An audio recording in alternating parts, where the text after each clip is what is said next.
할렐루야. 우리 옆에 분 바라보시면서 서로 이렇게 인사하시도록 할까요? 전 귀한 발걸음 하셨습니다. 우리 서로 인사하도록 합니다.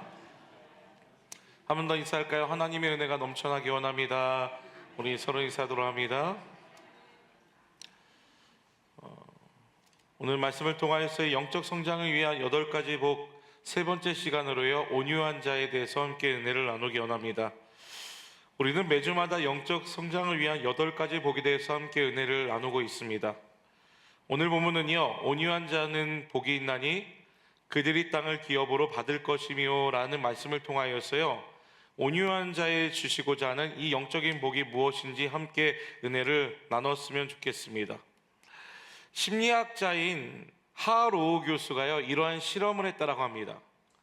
이 아기 원숭이들 앞에 엄마 원숭이를 대신해서요, 2개의 인형을 놓았다라고 합니다. 그리고 한 인형에는요, 철사로 엄마 원숭이와 같은 이 형상을 만들어서 그 가슴에 우유병을 놓아두었고, 또 다른 하나의 인형은 부드럽고 두꺼운 천으로 만든 이 인형을 동시에 놓았다라고 합니다. 과연 이 아기 원숭이는 철사로 만든 인형에게 다가가서 젖을 먹을 것인가? 아니면 이 아기 원숭이는 부드러운 천으로 만든 이 인형에게 가서 젖을 먹을 것인가에 대한 것들을 지켜봤다라고 합니다. 그런데 이 아기 원숭이가요, 부드러운 천으로 만든 인형에게 다가가서 이 원숭이 젖을 먹는 일들이 있었다라고 합니다. 동물도 이 철사로 만든 원숭이 인형보다는 부드럽고 또 따뜻한 이미지를 가지고 있는 그런 인형에게 더 친근함을, 또 모성애를 느꼈던 것 같습니다. 이와 같이 모든 사람들이 원하고 바라는 사람의 유형이 한 가지 있습니다. 그것은요, 뾰족하고 거친 사람이 아닙니다. 어떻게 보면 따뜻하고 부드럽고 둥글둥글한 사람을 모든 사람들이 다 원한다라는 겁니다. 가정이나 교회 여러 곳에서요, 이 온유함으로 살아가는 것에 대한 소망과 갈망함들이 우리 안에 있습니다. 우리가 항상 그려보는 한 가지가 이 아내, 남편에 대한 이미지가 어떠한 이미지입니까? 항상 따뜻한 말 한마디씩 던져주면서 당신 예뻐, 여보 사랑해요 라고 이러한 말을 항상 듣는 것을 우리는 이 상상할 때가 있습니다. 자녀들이 때로는 우리들이 원하지 않은 길로 걸어갈지라도 그 자녀들을 따뜻한 말로 격려해주면서 야, 잘할 수 있어 라고 이 한마디를 건네는 것조차가 쉽지 않음에도 불구하고요, 우리 자녀들은, 또 우리들은 그러한 가정을 꿈꾸고 있다는 겁니다. 그런데 여러분들, 이러한 따뜻함, 온유함들이요, 요즘 현대시대에 점점점 사라지고 있는 거 알고 계십니까? 요즘 특별히 스마트폰과 같은 이 디지털 기기에 오래 노출되다 보니까요, 젊은 세대들이 요즘 과거 세대들보다 오히려 이 따뜻한 마음, 이 온유한 마음들이 점점점 사라지고 있다고 합니다. 서울 성모병원 정신건강의학과 이준희 교수는요, 기자와 인터뷰에서 이러한 말을 했다고 합니다. 사람의 뇌와 이마 쪽에는요, 전두엽이라는 것이 있다고 합니다. 그런데 이 전두엽의 기능이 조금씩 떨어지게 되면 분노 조절이 어려워진다고 해요. 특별히 이 디지털 기기에 많이 노출되다 보면요, 전두엽 기능이 떨어져서 화가 난 상황이 있을 때 남들보다 더 큰 화를 낸다라고 합니다. 그리고 때로는 분노 조절하기 어려운 이유 중에 하나는 이 전두엽 기능이 떨어졌기 때문이라는 거예요. 전두엽이라는 것이 어떠한 곳이냐면 뇌에서 충동이나 감정들을 조절하는 데 사용되어지는 것이 전두엽입니다. 그런데 이 전두엽 기능이 떨어지다 보면 난폭한 행동이나 사고들이 간혹 이어지게 된다고 합니다. 그런데 더 중요한 것은요, 이러한 전두엽에 대한 기능이 70%는 타고난 기능이다라고 이야기해요. 그래서 부모님이 물려주시건 아니면 유전으로 인하여서 이 70%가 타고난 기능, 선천적이지만 나머지 30%가 환경에 의해서 좌우되는 결과들이 있다고 합니다. 그렇기 때문에 지금 우리가 이 분노를 잘 조절하기 위해서, 온유한 사람으로 살아가기 위해서는 우리가 정말로 많은 것에 노출되어지는 것이 아니라 이제는 우리가 어느 한 곳에 집중할 수 있는 일들이 필요하다라는 겁니다. 때로는 이러한 이 분노를 가라앉히기 위해서요, 이 온유한 마음으로 살아가기 위해서 우리 안에 필요한 여러 가지 계획들이 있다라고 합니다. 뭐 5분 동안 내가 분노가 있을 때마다 생각하기, 아니면은 격렬한 운동을 좀 해서요, 이 분노를 좀 사그러뜨릴 수 있도록 그렇게 스트레스를 관리하는 법들도 있다라는 겁니다. 저도요, 때로는 스트레스가 막 심하거나 아니면은 이 머리끝까지 화가 찼을 때 한 가지 하는 행동 중에 한 가지가 무엇이냐면 격렬한 운동을 합니다. 그래서 새벽 예배 끝나서 저희 아내가 항상 이야기하더라고요. 여보, 피곤한데 조금 한숨이라도 자고 가라고 이야기하는데, 저는 열심히 이 배드민턴이나 운동을 하는 이유 중에 한 가지가 무엇이냐면, 갈 때는 정말 가기 싫어요. 날씨도 춥고, 그리고 여기 가서 뭐 하나라는 그런 생각들도 들지만, 갔다 오면은요, 뭔가 스트레스가 쭉 줄어들었던 내 모습들, 땀을 쫙 빼면은요, 뭔가 달라진 모습들이 또 일어나는 것들을 보게 됩니다. 그런데 제가 오늘 중요한 것을 한 가지 설명드리려고 해요. 오늘 이 분노를 잘 다스리고 조절하기 위해서 여러 가지 운동들과 조언들도 필요하지만, 그것보다도 가장 중요한 한 가지가 있습니다. 그것이 무엇이냐면, 내 마음을 관찰할 수 있는 능력을 키워야 한다는 거예요. 분노 조절의 가장 큰 핵심이 무엇이냐면, 내 마음을 돌아볼 수 있는 눈들이 필요하다는 겁니다. 요즘 사회를 잘 살펴보면 우리들이 처한 많은 곳에서 사건과 사고들이 즐비하고 있습니다. 가정에서 내 감정과 또한 교회와 사회 안에서 내 감정을 다스리지 못하다 보니까요, 그러므로 말미암아 오는 결과들은 너무 참혹하다라는 겁니다. 제가 10년 전에 동네를 돌아다니면서요, 전도를 할 때가 있었어요. 교회 근처에서 어느 한 분을 만났는데, 이분에게 여기 순복음 세서만교회가 어떠한 곳이고 어떠한 이 예배하기에 너무 좋은 곳이고 성령 충만한 교회다, 성도가 너무 사랑하는 교회다라고 제가 소개해서요, 교회 나오셨으면 한다라는 그런 권면을 했던 것 같습니다. 그랬더니 그 길거리에서 만난 분이요, 이러한 이야기를 하시더라고요. 혹시 누구 집사님 계세요? 그래서 저는요, 너무 기쁜 나머지 네, 이 집사님 계셔서 잘 나오실 것 같다는 생각이 드는 거예요. 그래서 이 집사님이 아주 열심히 신앙생활하고 계십니다라고 이야기하니까 그분이 이렇게 말씀하시는 겁니다. 저 그분 때문에 안 갈래요. 저는 오실 줄 알았거든요. 근데 그분 때문에 안 오신대요. 그래서 왜 그러냐 여쭤보니까요, 어느 날 누구 집사님하고 크게 한번 싸움이 났는데, 말싸움을 했는데 이분한테 당하지를 못하겠다는 겁니다. 예수 믿는 사람이라면 좀 져줄 수도 있는데 어떻게든 이겨먹기 위해서 싸우다 보니까 큰 상처를 받으신 것 같습니다. 그래서 이분이 계실 때까지는 내가 갈 일이 없다라고 얘기하셨던 그런 일들을 제가 경험했던 적이 있었습니다. 우리가 속한 공동체, 가정, 또한 사회 가운데 왜 이러한 일들이 일어나고 있을까요? 저는 한 가지 온유함이 부족함으로 말미암아 나타나는 모습이라고 생각합니다. 나 자신을 돌아볼 수 있는 믿음과 눈이 필요함에도 불구하고 그저 그러한 눈들이 우리 안에 사라진 상태로 살아가다 보니까, 마치 우리들의 신앙과 믿음에 대해서 우리가 생각해 볼 때 이 온유함은 항상 배제하고 살아갈 때가 너무 많이 있다는 겁니다. 저도 말씀 준비하면서 예전에 아내하고 저의 관계를 많이 생각해 볼 수 있는 시간이 있었습니다. 어제 결혼기념일이었거든요. 저희 3.1절에 결혼해서 많은 분들에게 왜 3.1절에 결혼하냐라고 그 얘기를 하시더라고요. 근데 저희도 이제 많이 오랫동안 사신 분들 많이 계시지만 저희도 결혼한 지 14년이 됐더라고요. 근데 14년 동안 여러 가지 싸움들도 많이 있었죠. 그런데 요즘은 서로 바라보는 마음 한 가지가 무엇이냐면, 서로 치근한 마음이 듭니다. 그러다 보니까 막 서로 부부싸움 많이 하지 않고요, 그냥 아이고 불쌍하다, 불쌍하다라는 마음들이 서로 많이 든다라고 합니다. 이렇게 마음이 생겼던 이유가 무엇일까요? 그것은요, 저희가 마음을 결정하고 그렇게 살아가려고 노력했던 것이 아니에요. 하나님의 마음이 우리 안에 부어진 바 됨을 통하여서요, 그 마음이 생겨난 것이라는 겁니다. 그렇다면은 개인주의 사회로, 아니면은 내 것만을 지키기 위해서 서로가 날카롭고 때로는 뾰족한 삶으로 살아가고 있는 우리들에게 필요한 한 가지가 무엇일까요? 함께 울고 웃는 교회를 만들어가기 위해서 꼭 필요한 한 가지는요, 온유한 마음입니다. 우리 귀한 성도님들 안에요, 저는 온유한 마음들이 다 뿌리내릴 수 있는 오늘 이 자리가 될 수 있게 예수님을 축원드립니다. 그렇다면 오늘 이 온유한 자라는 의미가 무엇일까요?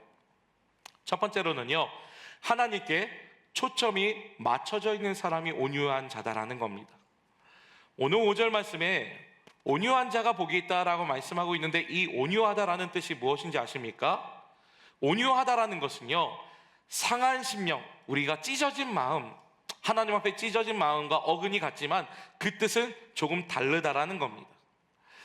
상한 심령이라는 것은요, 나의 죄악된 모습에, 나의 연약한 모습에 초점을 맞춘다라면, 오늘 말씀의 온유함이라는 것은요, 하나님의 거룩한 성품에 초점이 맞춰져 있다라는 겁니다. 그렇기 때문에 오늘 우리가 이 온유함으로 이 세상을 살아갈 수 있는 것은 나 자신을 되돌아보는 것도 중요하지만 하나님께 시선이 고정되어져야 한다라는 거예요. 오늘 이 온유함이라는 것은요, 누군가의 통제 아래에 있는 것이 온유함입니다. 민수기 12장 3절을 보면 온유함에 대한 말씀들이 있는데요, 민수기 12장 3절의 말씀을 보면 이 사람 모세는 온유함이 지면의 모든 사람보다 더하더라. 이 모세는요, 온유함이 지면의 모든 사람들보다 더 많이 있었다라고 말씀하고 있습니다. 그런데 모세의 처음을 한번 되살펴보세요. 모세는 온유한 사람이 아니었습니다. 그의 인생을 한번 살펴보면 그는 혈기왕성했던 사람이고요, 하나님의 이 음성과 말씀에 귀 기울이지 않았던 삶이 모세 안에 있었습니다. 오히려 자신의 뜻과 계획들이 더 앞선 모습들이 모세 안에 있었다는 겁니다. 그런데 참 신기한 것은요, 하나님이 모세의 삶에 개입해 주심으로 말미암아 이제는 변화되어져서 이스라엘 민족들을 바로의 손에서 구원해내는 이 귀한 역할을 감당했던 자가 모세였다라는 겁니다. 그렇기 때문에 온유함이라고 하는 것은요, 마치 화도 내지 않고 나의 것들을 자랑하지 않고 이 평온한 상태에 있는 것만을 의미하지 않다라는 겁니다. 온유하다라는 것은요, 자신 안에 본성이 분명히 있습니다. 내재되어 있는 무언가가 있다라는 거예요. 그럼에도 불구하고 어떠한 것에 길들여진 짐승을 의미하고 있다라는 거예요. 바로 무엇이냐면, 여러분들, 온유함이라는 것은 하나님의 손에 길들여진 우리의 모습, 우리의 삶이 온유함으로 이 세상을 살아가고 있는 자의 모습이다라는 겁니다. 여러분들, 온유함으로 하루하루 살아가기 원하십니까? 그렇다면 하나님의 손에 우리 인생을 맡겨 드리셔야 한다는 거예요. 하나님의 손에 길들여졌을 때 우리 삶 가운데 이 온유한 삶의 모습들이 나타날 수 있음을 말씀하고 있는 것입니다. 요즘 시대 살아가다 보니까 여러분들 개를 키우는, 아니면 반려견이라고 해서요, 정말로 자신의 평생 함께하는 이 강아지들을 키우는 일들이 많이 있습니다. 그런데 혹시 내가 키우는 개가 남을 쉽게 물거나 통제되지 않는다라고 생각해 보십시오.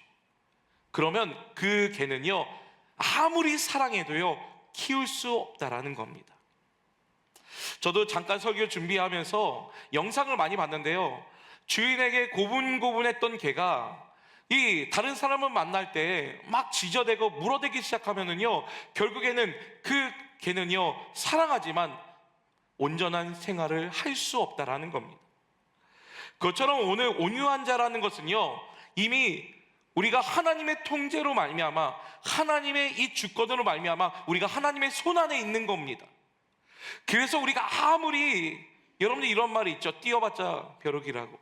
하나님의 손 안에 있기 때문에 우리가 아무리 여러 가지 일들을 감당하고 우리가 뭔가를 하려고 해도요, 하나님의 손바닥 안에 있는 것이 우리의 인생이라는 것을 깨닫는 것이 온유한 자의 모습이라는 것입니다. 오늘 온유함으로 살아갈 때 오늘 이러한 마음들이 우리 안에 생겨나기 시작합니다. 하나님의 통제, 하나님의 섭리 안에 거한다는 것은 그만큼 하나님이 더 나은 것, 내가 하는 것보다도 더 나은 것으로 공급해 주심을 믿고 신뢰하며 나아가는 것을 의미한다라는 거예요. 그래서 바둥바둥 우리가 어떠한 것에 집착하면서 살아가는 것이 아니라 하나님의 놀라운 일하심들을 우리가 기대하며 살아가는 것과 같다라는 겁니다. 그렇기 때문에 여러분들, 이 온유함으로 살아가기 위한 한 가지의 믿음의 발걸음이 무엇이냐면, 모든 공급이 하나님께 있다는 것을 알기에 하나님을 신뢰하며 의지하며 나아갈 수 있는 믿음의 발걸음이 필요하다는 겁니다. 저희 두 아이들을요, 처음에 저희가 가르칠 때 돈에 대한 개념을 잘 안 가르친 것 같습니다. 왜냐하면 너무 돈에 대한 개념들이 해박하면은 안 좋기 때문에 최대한 안 가르치려고 했습니다. 그런데 문제가 하나 발생했어요. 그 문제가 뭐냐면, 가끔은 이제 제가 5만 원짜리를 가지고 있으면 1만 원짜리가 필요할 때가 있습니다.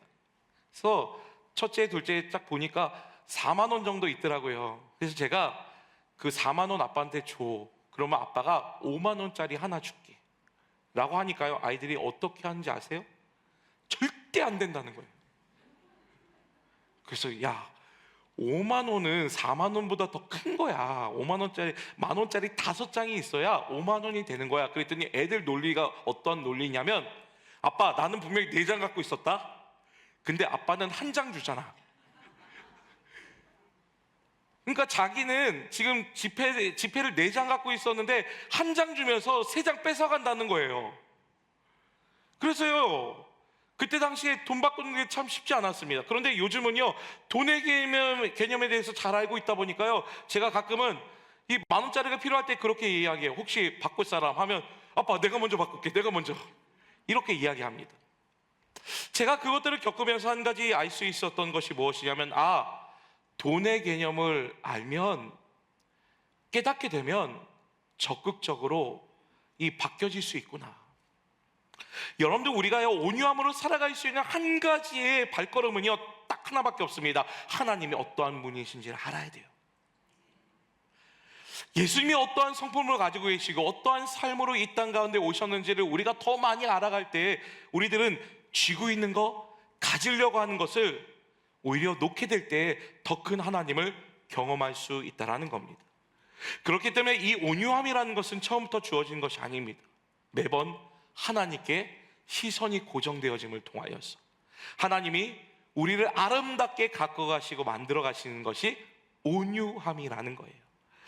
우리 사랑하는 귀한 성도님들, 우리가 하나님을 적극적으로 바라보며 시선이 하나님께 고정되어졌을 때 하나님께서 우리를 이 온유함으로 갖고 가시는 놀라운 일들을 경험할 수 있는 우리의 삶이 되시길 예수님을 축원드립니다. 두 번째로는요, 겸손함으로 살아가는 자가 온유한 자다라는 겁니다. 오늘 성경에서 온유하다라는 이 더 깊은 의미를 살펴보면 겸손하다라는 의미를 가지고 있는 거 아십니까? 우리가 읽었던 여러분들 민수기 12장 3절의 말씀을 보면, 다시 한 번 더 읽어볼게요. 이 사람 모세는 온유함이 지면의 모든 사람보다 더하더라. 이것을 여러분들 세번역으로 바꿔보면 이렇게 말씀하고 있습니다. 이 사람 모세는 겸손함이 지면의 모든 사람보다 더하다는 거예요. 온유함을 다른 말로 바꾸면 겸손함입니다.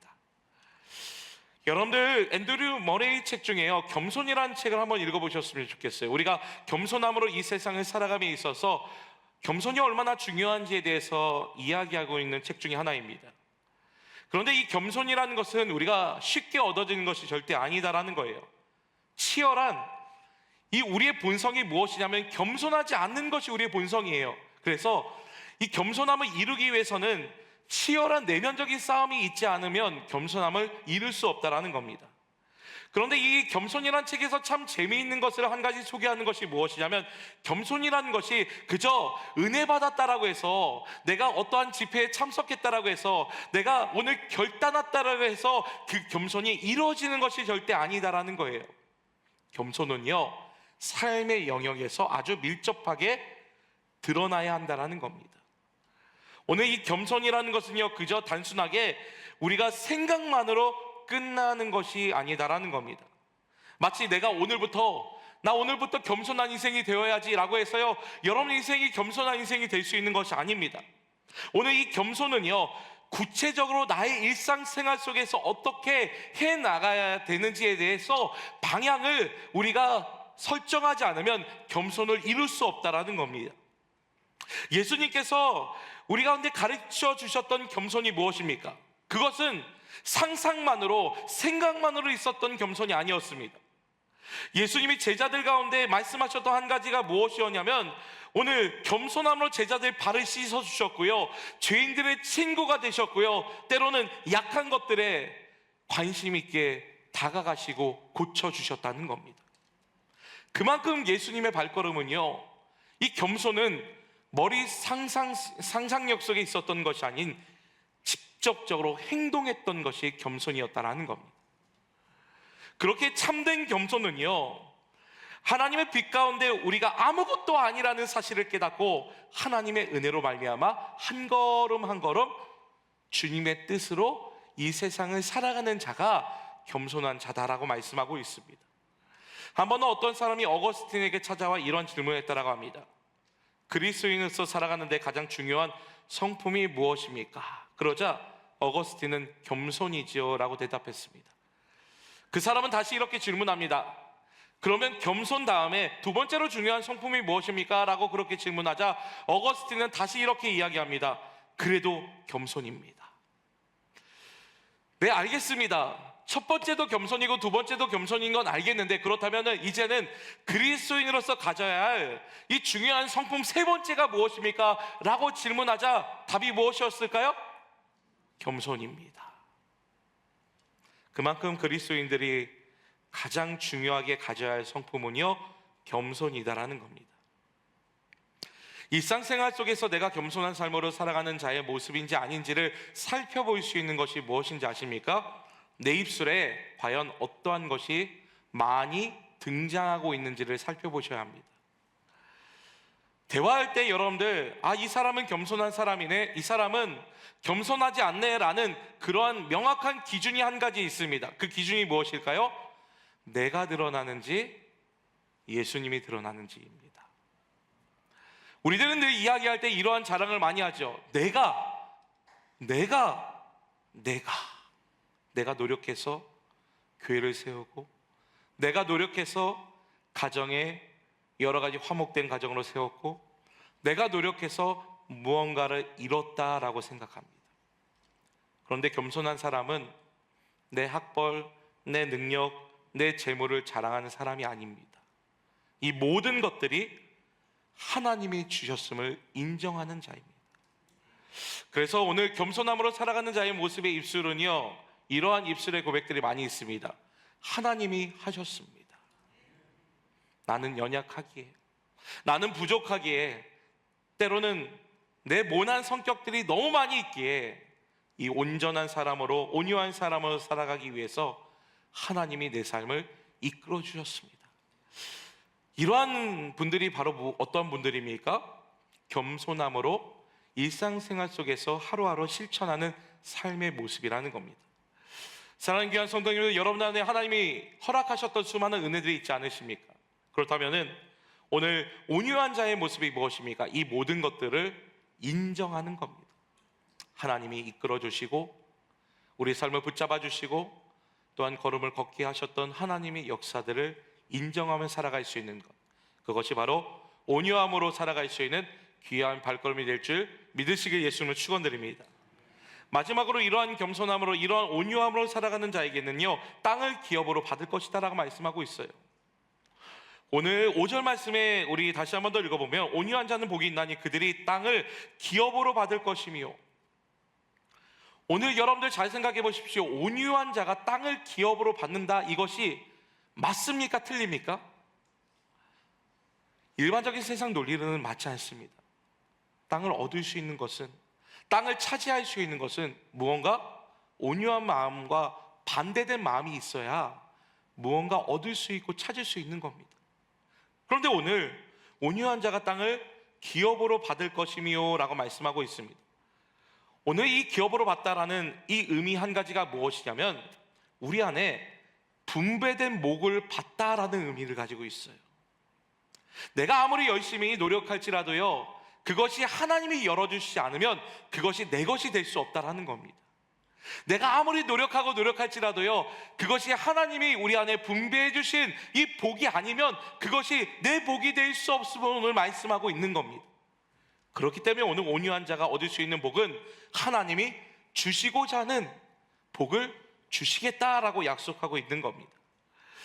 예수님께서 공생의 사역을 하시면서요, 가장 큰 유대인들의 어려움 중에 한 가지가 무엇이었냐면 로마로부터의 이 많은 압제와 많은 핍박들이었습니다. 그래서 그들이 항상 생각했던 한 가지가 무엇이냐면 이들의 손에서 우리를 구원할 메시아가 누구인가, 늘 찾고 찾았던, 기대하고 소망했던 그들의 모습들이 있었습니다. 그런데 예수님이요, 죽은 자를 살리시고 5천 명을 먹이시고 또한 많은 이적들과 기적들을 행하시면서 이 사람들이요, 기대감이 차 있기 시작합니다. 그 기대감이 무엇이었냐면 이 땅에 오실 메시아가 예수 그리스도구나. 그런데 그 메시아에 대한 상상이 무엇이었냐면 이 로마의 모든 적군들을 물리치자, 이들을 이제는 무력으로 제압해서 우리가 혁명을 일으키자라는 그러한 생각들이 많이 있었던 것 같습니다. 그런데 오늘 예수님이 이 공생의 사역 가운데 행하셨던 많은 발걸음이 어떠한 발걸음이셨습니까? 원수를 사랑하셨어요. 때로는 낮아질 대로 낮아지셔서 죄인들과 친구가 되시고, 때로는 아무것도 가지지 않는 자들의 친구가 되어주셨던 예수님의 모습들이 있었습니다. 원수를 미워하고 조롱했던 것이 아니라 원수를 사랑했던, 어떻게 보면 이 세상의 논리와는 전혀 다른 이야기를 예수님이 하고 계셨던 것을 보게 됩니다.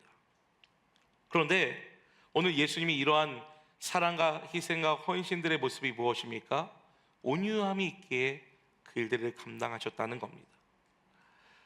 세상적인 동일한 모습들과 같이 대항했던 것이 아니라 예수님은 하나님의 계획에 따라 하나님의 방법으로, 이 온유함으로 이 모든 세상을 바꿔가셨다는 거예요. 그것이 무엇입니까? 십자가의 사랑으로, 십자가의 은혜로 말미암아 우리를 구원하셨다는 겁니다. 마치 총칼로 예수님이 온 세상을 뒤집어 놓으신 것이 아니라 예수님은 사랑으로, 희생으로, 헌신으로 이 모든 것을 종합해 봤을 때 온유함으로 이 세상을 바꿔 놓으셨다는 겁니다. 이렇게 온유함으로 살아가는 자에게 주시는 하나님의 복이 무엇입니까? 하나님이 약속하신 분깃을 우리 안에 주시고자 한다라는 거예요. 저는 우리 각 사람에게 하나님이 맡겨주신 분깃이 있다고 생각합니다. 가정과 직장과 사업장과 교회 안에, 여러분들 개개인 안에 하나님이 맡겨주신 영역이 있어요. 그 영역을 여러분들이 얻으셨으면 좋겠습니다. 취하셨으면 좋겠어요. 사모하셨으면 좋겠습니다. 왜냐하면 하나님이 주고자 하는 놀라운 영역이다라는 거예요. 그렇다는 그 영역을 받기 위해서 우리 안에 필요한 것이 무엇입니까? 온유함이다라는 거예요. 제가 인터넷에서 한 가지 재미있는 이야기를 소개하고 마치려고 합니다. 여러분 빈대 아세요? 빈대 4마리가 살았다고 합니다. 자신의 몸이 항상 작아서요, 항상 불만이 있었다라고 해요. 그래서 어느 날 하나님께서는 이 빈대들에게 이렇게 이야기했다라고 합니다. 너희 몸이 작은데 소원을 한번 말해봐라. 내가 소원을 한 가지만 들어주겠다라고 이렇게 이야기한 겁니다. 첫 번째 빈대가 이렇게 이야기합니다. 저는 몸집이 너무 작고 힘이 약해서 힘센 소가 되고 싶습니다. 그랬더니 하나님은요, 그래, 소가 되어라. 그래서 이 첫 번째 빈대가 소가 됐습니다. 두 번째 빈대는 이렇게 이야기합니다. 나는 헐헐 날아다니는 새가 되고 싶어요. 그러자 하나님은요, 그래, 너 새가 되어라 라고 해서 새가 됐습니다. 세 번째 빈대는요, 저는 배고픈 것을 못 참겠어요.